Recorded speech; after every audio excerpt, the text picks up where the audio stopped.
It's been a year and a half since Minnesota legalized marijuana. Right now, cannabis cultivation is already underway for the Prairie Island community down in Hastings. The Island Paisy Cannabis Dispensary has officially opened a 13-acre site where they anticipate producing more than 10,000 pounds of cannabis. Gordon Severson checked it out.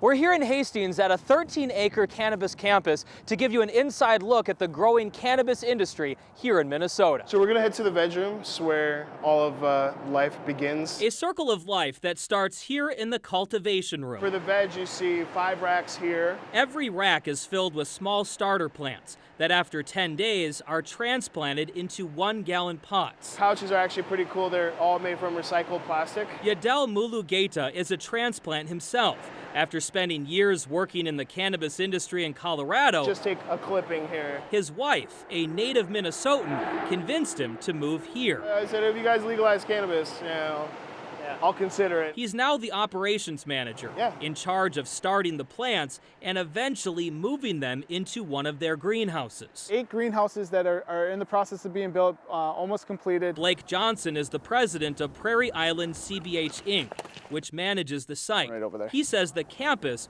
was designed for sustainability. A meaningful way of protecting Mother Earth and being able to preserve as much as possible. To cut down on fuel and travel costs, the team processes the plants here on site.